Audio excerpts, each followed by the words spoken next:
Salut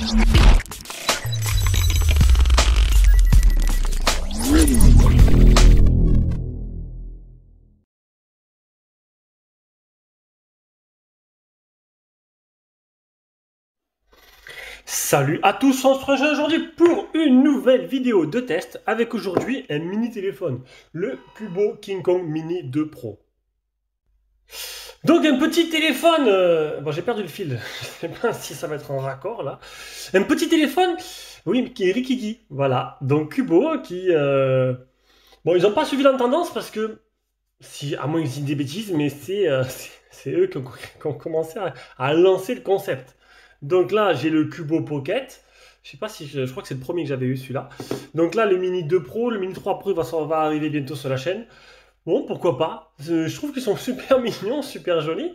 Et peut-être ça va vous intéresser.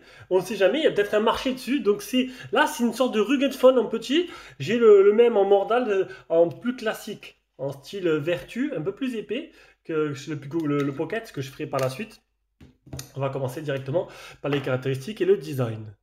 Alors, on est sur petit format, hein, 58 x 119 x 12,1 mm d'épaisseur. Bon, il est un peu épais, mais honnêtement, vu qu'il est vachement compact, ça gêne pas trop. Il fait 122 grammes. Vous imaginez dans une poche, c'est plutôt pratique. 60% ce que prend l'écran par rapport à la surface totale du téléphone, c'est un écran de type IPS en définition 1080 x 540. C'est du 4 pouces. À l'ancienne. Vous imaginez qu'avant, ça, c'était... on avait ça dans les mains, on se dit, waouh, c'était un truc de dingue. Après, on est passé au 4-5, après, on est passé au 5, on était comme des oufs. Et maintenant, tu as des tablettes dans les mains. Voilà. Au-dessus, il y a quoi? Ici, dans le petit trou là, ce côté gauche, on a un appareil photo de 5 mégapixels avec une reconnaissance faciale. Reconnaissance faciale qui marche plutôt pas mal. Hein, donc là, on peut le voir, j'ai mis lunettes, on voit dans le reflet. Donc plutôt correct. Donc j'utilisais presque que la reconnaissance faciale. Bon, il y a des fois que un peu défaillante, suivant un peu la luminosité et tout. Mais non, sinon, dans la plupart des cas, il marche plutôt bien. Donc on peut voir un design style rugged phone. Hein. En dessous, tu auras le petit cache là qui va renfermer le type C. Donc il est donné shockproof, dustproof, donc anti-choc, anti-feu, et IP68. Mais la seule vraie certification, c'est le IP68. On n'aura pas le IP69K et le M1000 STD 810G, qui est la certification militaire pour le côté robuste. Voilà, donc là, on peut le mettre dans l'eau, ça c'est déjà plutôt bien. Côté gauche, on n'aura rien du tout. Au-dessus, on n'aura rien du tout. Côté droit, on aura bouton power, bouton volume plus moins. Alors, je sais pas si... Voilà, bouton power, bouton volume plus moins. Et à l'arrière, on aura un design plutôt... moi, j'aime bien. J'aime bien. On aime, on n'aime pas. Un seul appareil photo. Donc là, il y a deux objectifs, mais il y en a un qui c'est un fake. Hein. Donc, on a une LED de 500. Voilà, 500 lumens, pas 500, je sais plus la donnée qu'ils m'ont donnée. Une LED, voilà, oublie la donnée. Je l'ai sorti comme ça, je l'ai vu tout à l'heure. Si vous voulez, je voulais faire un télo, mais oublie. Donc là, un appareil photo 13 mégapixels, ouverture 2.2, pas de provenance. Et là, tu te dis, mais le tiroir SIM, ouais, ben, hop, voilà. Quand tu as vu ça, tu as tout compris. Donc en gros, on va faire une petite session de démontage. Voilà. Donc le tiroir SIM se trouve à l'arrière. Donc tu verras, il y aura double nano SIM, parce qu'en même temps, je vais récupérer ma puce. Donc double nano SIM, une 2 plus une carte SD jusqu'à 128 Go. Hop, on va récupérer du coup ma puce. Voilà, que je vais pouvoir remettre dans mon iQ. Hop là. On va finir le test comme ça et on refermera ça après. Voilà. Donc on continue le tout animé par le Helio P22. Donc c'est pas un processeur du feu de Dieu, c'est un petit processeur. Donc le prix il est en fonction, vous allez voir, il est pas trop élevé. Bon, c'est un petit téléphone, tu vas peut-être trouver ça cher, mais on va dire que là tu payes le truc un peu rare, quoi, qui ne sort pas tous les 4 matins. Même si là Cubo s'entraîne à couler le filon. Un PowerVR pour la partie graphique, il existe une seule version en 4 Go de RAM, 64 Go de mémoire interne, une batterie de 3000 mAh. Tu vas me dire c'est rikiki, mais vu que le téléphone c'est en adéquation, on va dire, je te dirai ça tout à l'heure, combien de temps ça dure avec une charge 5 volts. C'est pas énorme. 5 volts, c'est pas top pour la charge rapide, mais bon, t'as que 3000, donc ça va déjà ça va plutôt pas mal. On est sur le Bluetooth 4.2. 4.2, c'est un peu en retard là-dessus. Ouh là, j'ai bougé la table, ça va faire une sensation de nauséeux. Donc 4.2 pour le Bluetooth, c'est pas ouf. Et pour les bandes 4G, il manque que la B28. Sinon, il y a la B20. Donc la B28, c'est que pour ceux qui ont free. Pour les autres opérateurs, c'est pas très grave qu'il n'y a pas la B28. Et c'est une 4G de catégorie 4 qui va jusqu'à 150 mégabits max. Au niveau de l'écran, donc un écran de 4 pouces de type IPS, 5 touches l'écran. Bon, ben, tu vas me dire, ça suffit largement, 5 touches, là il est vraiment petit. Un écran IPS qui, ma foi, n'est pas mauvais, qui est assez précis dans le tactile, qui est plutôt agréable à utiliser, même si je ne vais pas vous cacher que j'ai beaucoup plus utilisé la reconnaissance vocale pour parler, pour écrire des messages, et que tout simplement écrire dessus. Parce que, comme tu vas pouvoir le voir, le clavier n'est pas super grand. Oui, bon, ben, c'est un peu la revers de la médaille. Tu as 4 pouces, hop, clavier, tac. Voilà, le petit clavier qui apparaît. Donc voilà la grosseur de mon pouce, et voilà le clavier. Du coup, ben, je cliquais là, et en fait, je parlais en même temps, ce qui me permettait d'écrire des messages assez simplement. Mais j'ai quand même utilisé le clavier par moment. Voilà. Mais du coup, c'est faisable. C'est largement utilisable. On passe à la partie logicielle. Voilà, donc une petite surcouche, plutôt simple. Donc on est sur du Google Stock, tout simplement.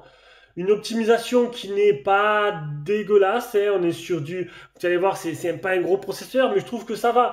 Il n'y a pas trop de ralentissement. Bon, il faudra y faire avec. Mais l'optimisation, pour voir, les défilements sont assez fluides, même dans les paramètres. Tu vois, quand je l'utilise, il n'y a pas trop de ralentissement et ça, c'est plutôt bien. Et après, pour passer d'une application à l'autre, tu auras quelques microsecondes d'attente. Mais je trouve que, bon, dans l'ensemble, c'est plutôt pas mal. On va maintenant passer aux captures d'écran. Donc le Antutu 107 693, bon bah 100 000 quoi. On est sur un test de chauffe qui dépassait les 45 degrés. Oui, ça ne veut pas dire... Et oui, parce qu'il n'y a pas beaucoup de place. Donc je pense que la dissipation se fait beaucoup plus mal que les autres téléphones. Donc là, 45 degrés, l'application se bloque et continue pas le test. Voilà, pour pas endommager le téléphone. Donc un téléphone qui va chauffer à l'utilisation exagérée. Mais on va dire que là, c'était vraiment un protocole de test qui pousse dans les retranchements. Toi, avec un petit téléphone comme ça, tu vas pas jouer à Call of Duty. Même si je vais tenter une petite partie juste après. Donc 5 touches pour l'écran, le premier Geekbench, le deuxième Geekbench, le PC marque, le safety net il est propre, les certifiés L3. Tu n'auras pas Netflix HD. Ah, c'est dommage, c'est pas grave. Je te vois mal regarder des séries télé dessus. Pour Call of Duty, donc qualité de graphisme faible, par contre fréquence d'image élevée. Voilà, bon. Après, tu te vois pas peut-être jouer dessus. Est-ce que tu te vois ou pas? Je ne sais pas. J'ai oublié de vous préciser, il y a la lettre de notification qui va se trouver juste ici. Ça, c'est plutôt bien. C'était à un moment donné chez moi indispensable quand ça existait encore. Et puis après, ça a disparu et du coup, ben, maintenant, j'ai la montre connectée, tout simplement. Et ben, je préfère. C'est plus simple. Plus besoin de prendre le téléphone. On a les notifications, le soulever pour activer qui peut être intéressant, que j'ai activé depuis peu sur mon IQ. Je trouve que c'est plus ça encore moins besoin d'utiliser l'écran. Plus de double tap, pam, je le prends de la poche, il s'allume, ça me déverrouille direct avec l'écran, avec le visage, c'est plutôt pas mal. Navigation système par geste ou par bouton. L'autonomie, on va pas prendre celui-là, on va prendre celui-là. Donc sur une autonomie d'une journée type de 12h20 avec 2h31 écran allumé, oui, parce que quand je teste les téléphones, je ne fais pas semblant.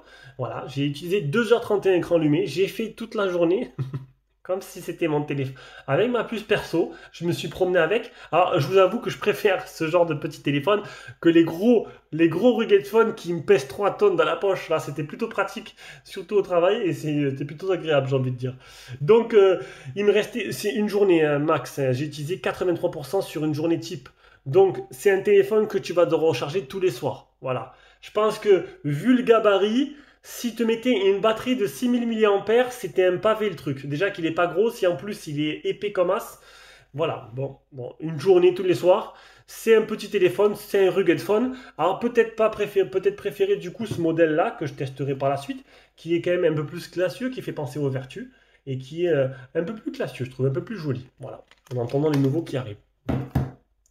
Et le GPS test qui est très bon, 1 mètre de marge, c'est le meilleur qu'on peut avoir. 21 satellites fixés sur 41. Et voilà. Et accessoirement, il y a un appareil photo quand même de 13 mégapixels qui est mis dessus, un seul. Donc, un mode vidéo qui va te permettre de filmer jusqu'en Full HD. Donc, Full HD 30 fps. Mode portrait, mode image, mode beauté, mode extra. Donc, comme d'habitude, tu auras, alors mode extra avec un mode nuit panoramique et filtre. Donc, bon, le mode nuit, je m'y attends pas grand chose, hein, mais bon. Donc comme d'habitude, tu te doutes bien, je vous mettrai toutes les photos que j'ai prises directement dans un fichier Drive en dessous dans la description de cette vidéo. Alors maintenant, je vais te mettre toutes les photos et vidéos que j'ai prises. On va revenir avec l'appareil photo frontal.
Du coup, on se rejoint, vous avez pu voir toutes les photos et vidéos que j'ai prises, on se rejoint avec l'appareil photo frontal, histoire de faire un petit aperçu de ce que donne une capture sonore et une capture vidéo.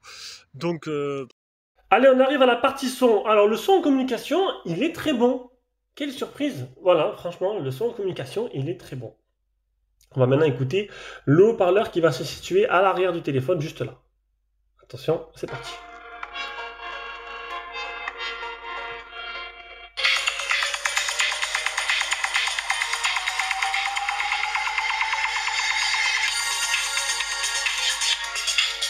Bah, c'est pas ouf, il n'y a pas trop de... Ah, c'est pas ouf. Il n'y a pas trop de tout, quoi. Bon. Bon, mais voilà. Donc, c'était ce test du Cubo King Kong Mini 2 Pro, un nom à rallonge. Et, eh ben, écoutez, honnêtement, pourquoi pas? Pourquoi pas? Le retour des mini-téléphones, ça peut intéresser quelques... alors, ce sera un marché de niche, comme j'ai envie de dire, les rugged phones, hein. Mais un mini rugged pour pas avoir un gros rugged, pourquoi pas? Moi, je trouve que franchement, un mini téléphone comme ça, peut-être en tête de secours, ou peut-être pour un enfant, un adolescent, je sais pas. À vous de voir une personne, n'importe qui en fait, n'importe qui cherche un petit écran, un truc un peu robuste, qui n'est pas trop, qui est pas trop gros, une batterie, bon certes, qui est un peu limite avec une journée, mais bon, une journée quand même de grosse utilisation par rapport à ce que j'ai fait. Hein. Vous, ce sera peut-être un jour et demi. Mais voilà, je trouve que bon, je suis assez convaincu par ce projet de faire des mini-téléphones. Et ben, j'ai envie encore d'en tester d'autres. D'ailleurs, je vais attaquer direct avec le Pocket. Allez, bisous, ciao, ciao.